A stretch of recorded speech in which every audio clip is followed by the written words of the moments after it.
کیا ایمان کی حالت میں. سمجھ میں آ رہی ہے کہ ایمان کی حالت میں جن لوگوں نے اپنے پیارے آقا محمد صلی اللہ تعالی وسلم کا دیدار کیا ایمان کی حالت میں، ان کو کیا کہا گیا؟ ان کو کہتے ہیں صحابی. بولیے کیا کہتے ہیں؟ سب بولیے کیا کہتے ہیں؟ زور سے بولیے کیا کہتے ہیں؟ صحابی. جس نے نبی کریم صلی اللہ علیہ وسلم کو دیکھا اپنی ماتھے کی آنکھوں سے ایمان کی حالت میں، ان کو صحابی کہتے ہیں. اور اللہ رب العزت نے ان کو بہت شرف اور عزتوں سے نوازا. ایسے ہی نہیں، جب رسول اللہ صلی اللہ تعالی علیہ وآلہ وسلم کی وصال کی خبر ایک صحابی رسول تک پہنچی کہ رسول اللہ صلی اللہ علیہ وسلم کا ظاہری وصال اس دنیا سے ہو چکا ہے. ایک صحابی رسول ہے، وہ سڑک کے کنارے پر بیٹھنے کے بعد میں چاقو لیا اور چاقو لینے کے بعد اپنی دونوں آنکھوں کو نکال کر سڑک پر پھینک دیا. اللہ اکبر. صحابی رسول نے اپنی دونوں آنکھوں کو نکال دیا اور اپنی آنکھوں کو نکالنے کے بعد وہ سڑک پر پھینک دیا. کسی نے کہا ارے معذور ہو گیا، اپنی آنکھوں کو کیوں نکال کر کے پھینک دیا؟ ٹکریں کھاتا پھرے گا، زمانہ رسوا کرے گا، آنکھوں کو کیوں نکال دیا؟ آنکھوں کو نکال کر کے کیوں پھینک دیا؟ تو کیا بہترین جواب دیا تھا صحابی رسول نے. کہا ارے تم کہتے ہو میں دیواروں پہ ٹکر مارتا پھروں گا، میں لڑکھڑاتا پھروں گا، میں گرتا پھروں گا. ارے جو آنکھیں میرے آقا کا دیدار نہ کر سکے ایسی آنکھوں کو رکھنے کا کیا فائدہ؟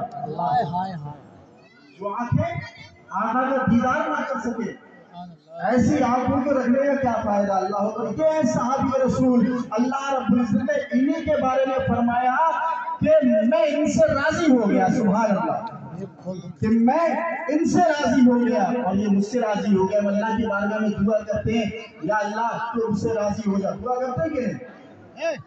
ہم لوگ کرتے نہیں کرتے دعا یا اللہ ہم سے راضی ہو جائے، یا اللہ ہم سے راضی ہو جائے، یا اللہ ہم سے راضی ہو جائے. مگر اللہ رب العزت ارشاد فرماتا ہے کہ میں ان سے راضی ہو گیا. وہ ایسے ہی راضی نہیں ہوا اللہ رب العزت، انہوں نے اللہ کی راہ میں بڑی بڑی قربانیاں دی. جہاں مال کا آیا تو مال دیا، جہاں جان کا آیا تو اپنی جانوں کو قربان کرایا، جہاں بدن چھوڑنے کا آیا وہاں بدن کو چھوڑا، جہاں ہجرت کرنے کا معاملہ آیا وہاں ہجرت کی، جہاں جہاد کرنے کا معاملہ آیا وہاں جہاد کیا. اب آپ دیکھیے، اب یہی ایک صحابیہ ہیں جن کا کہ نام ہے حضرت زمیرہ. یہ عورت ہے، یہ جو ہے غلام ہے. جب انہوں نے رسول اللہ صلی اللہ تعالیٰ علیہ وسلم کا کلمہ پڑھا، کلمہ پڑھنے کے بعد میں کفار مکہ نے ان کے اوپر تشدد کرنا شروع کر دیا، ان کو مارنا پیٹنا شروع کر دیا. اب جب یہ نہیں مانے، لوگوں نے کہا زمیرہ اپنے پرانے ایمان پر آ جا، جو محمد عربی کا تم نے کلمہ پڑھا ہے اس کلمے کو چھوڑ دو. حضرت زمیرہ کہتی ہیں یہ کلمہ میں نے اگر زبان کی نوک سے پڑھا ہوتا میں چھوڑ دیتی، میں نے یہ کلمہ دل سے پڑھا ہے، اب میں اس کلمے کو نہیں چھوڑ سکتی. اس کلمے یہ کلمہ میرے خون کے ایک ایک قطرے میں بس چکا ہے. تو لوگوں نے کہا اے زمیرہ اگر تو نہیں مانے گی تو تیری آنکھوں کو نکال لیا جائے گا. بھئی وہ بڑے لوگ تھے. جیسے آج ہندوستان کے اندر کچھ لوگ تانا شاہی کر رہے ہیں اسی طریقے سے پہلے کے زمانے میں بھی بہت زیادہ ظلم و ستم کیے گئے، مگر گھبرانے کی ضرورت نہیں، ڈرنے کی ضرورت نہیں. مسلمانوں ڈرنے کی ضرورت نہیں، کسی سے گھبرانے کی ضرورت نہیں ہے. مسلمانوں نہ گھبراؤ، خدا کی شان باقی ہے. مسلمانوں نہ گھبراؤ، خدا کی شان باقی ہے. ابھی قرآن زندہ ہے، ابھی اسلام باقی ہے. ابھی قرآن زندہ ہے، ابھی قرآن زندہ ہے، ابھی اسلام باقی ہے. آج آپ دیکھیے تمام دنیا کے اندر سب سے زیادہ مذہب بڑھنے والا کون سا ہے؟ سب سے زیادہ بڑھنے والا مذہب ہے وہ جو ہے اسلام ہے. اسلام مذہب کیسے بڑھ رہا ہے؟ الحمدللہ.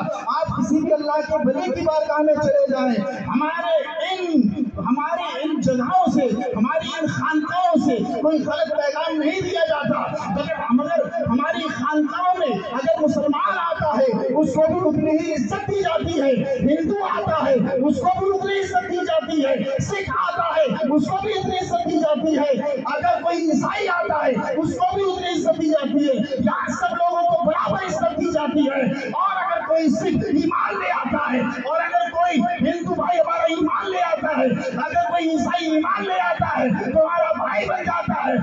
ہم کسی خیر سے میں کھڑا نہیں کرتے، بلکہ ہم اس کو اپنی صف نماز کے لیے کھڑا کرنے کا دیکھتے ہیں۔ تمام دنیا کے مذاہب ہیں، غریبوں کو پیچھے چھوڑا جاتا ہے، غریبوں کو دبایا جاتا ہے، غریبوں کو گزرا جاتا ہے، مگر باہر یہ ایک مذہب اسلام ایسا مذہب اسلام ہے کہ بادشاہ کا بھی امام انتظار نہیں کرتا۔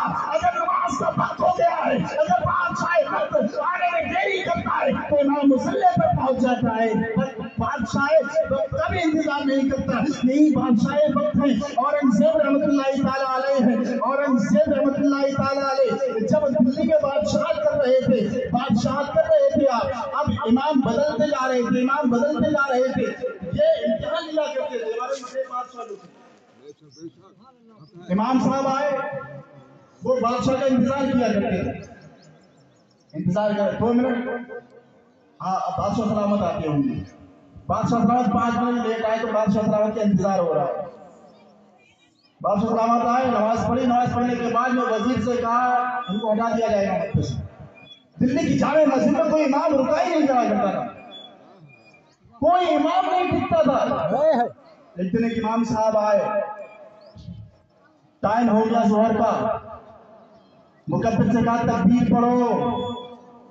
مکبر کہنے لگا حضرت دیکھ لیجئے بادشاہ سلامت نہیں آئے ہیں۔ کہا کون بادشاہ؟ ہم کسی بادشاہ کو نہیں مانتے، جب اس بادشاہ کا حکم آ گیا اب اس کے سامنے کسی کی بادشاہ نہیں چلتی، اس کے سامنے کسی کی بادشاہ نہیں چلتی۔ تکبیر پڑھو، نماز پڑھا دی، نماز پڑھانے کے بعد میں اورنگزیب آئے، اورنگزیب بولے نہیں اسی کو امامت کرے، یہ کسی کی نہیں مانتے، اپنے رب کی مانتا ہے۔ اسی طریقے سے آج گھبرانے کی ضرورت نہیں ہے، پریشان ہونے کی ضرورت نہیں ہے۔ بڑی بڑی پریشانیاں آتی ہیں انسان کی زندگی میں، انسان کی زندگی میں الحمدللہ پریشانیاں آتی ہیں، اللہ رب العزت ان پریشانیوں کو دور کرتا ہے۔ اللہ کی بارگاہ میں دعائیں کرنا چاہیے۔ ہمارے سر پر کسی اور کا سایہ نہیں، الحمدللہ ہمارے سر پر خواجہ خواجہ شاہ ہندوستان کا سایہ ہے۔ جب تک کہ ہندوستان کی زمین پہ خواجہ کی درگاہ ہے، الحمدللہ ہمارا کوئی کچھ بگاڑنے والا نہیں۔ اس لیے ہمیں جو بھی کام کرنا ہے قانون کے دائرے میں رہ کر کے کرنا ہے۔ اب آپ جو ہے انلیگل چلیں گے، انلیگل جب آپ چلیں گے تو آپ کو تشدد کا سامنا کرنا پڑے گا۔ جب آپ انلیگل چلیں گے، جب آپ قانون کی بات نہیں مانیں گے تو قانون آپ پر تشدد کرے گا۔ اب میں آپ کو ایک ایگزامپل دے دوں، بس 5 سے لے کے 8 منٹ میں بات ختم کروں گا۔ ایگزامپل میرا یہ ہے، اب یو پی کے اندر یہ قانون لاگو ہو گیا ہے کہ اگر آپ موٹر سائیکل پر 2 لوگ بیٹھے تو دونوں ہیلمٹ لگائیں گے، 2 لوگ بیٹھے ہیں تو دونوں ہیلمٹ لگائیں گے۔ یو پی میں بھی یہ قانون پارت ہو چکا ہے، کچھ ضلعوں میں تو ہو چکا ہے اور ہو ہی جائے گا، جو ہونا بھی چاہیے۔ اب پولیس والے سامنے کھڑے ہوئے چیکنگ کر رہے ہیں، آپ جو ہے ہیلمٹ لگائے ہوئے نہیں ہیں، انہوں نے آپ کا چالان کاٹ دیا تو آپ اس کو گالی بکتے ہو پولیس والے کو۔ غلطی خود کی ہماری ہوتی ہے، اگر ہم ہیلمٹ لگائیں گے غلطی ہو تو نہیں ہوگی، آپ کی غلطی نہیں، آپ سے کوئی کچھ نہیں کہے گا، مگر آپ غلط مت بنیے، آپ اپنی جگہ پر صحیح رہیے اور تھوڑا صبر کر کے رہیے۔ جب ہندوستان اور پاکستان کا بٹوارا ہوا، پاکستان مسلمان چلے گئے، آپ کو یہ معلوم ہے اگر چاہتے سارے کے سارے مسلمان پاکستان چلے جاتے، مگر نہیں، اللہ رب العزت کو یہ منظور نہیں تھا سارے کے سارے مسلمان پاکستان چلے جائے، اس لیے منظور نہیں تھا۔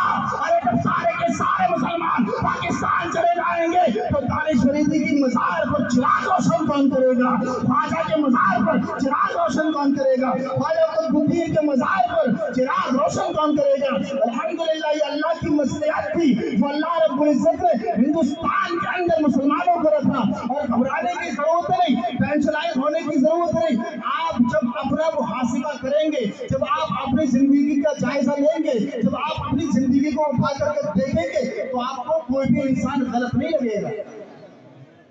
آپ اپنے آپ میں سے بننے کی کوشش کیجیے۔ ارے بھگانے کی بات کرتا ہے، ہندوستان سے بھگانے کی بات کرتا ہے، ارے ہندوستان سے تو الحمدللہ پتہ نہیں کون کون بھاگ گیا۔ امریکہ کے انگریز آئے وہ بھاگ گئے، انگلینڈ کے انگریز آئے وہ بھاگ گئے، جہاں جہاں کے لوگ حکمرانی کرنے کے لیے آئے ہندوستان سے سارے کے سارے بھاگ چکے ہیں۔ اور ہندوستان کے اندر میں آپ کو بتاؤں کیسے کیسے لوگوں نے، مسلمانوں نے قربانیاں دی ہیں۔ آئیے سب سے بڑا جو ہندوستان کو ایٹمی پاور دینے والا، ہندوستان کو سب سے بڑا پاور دینے والا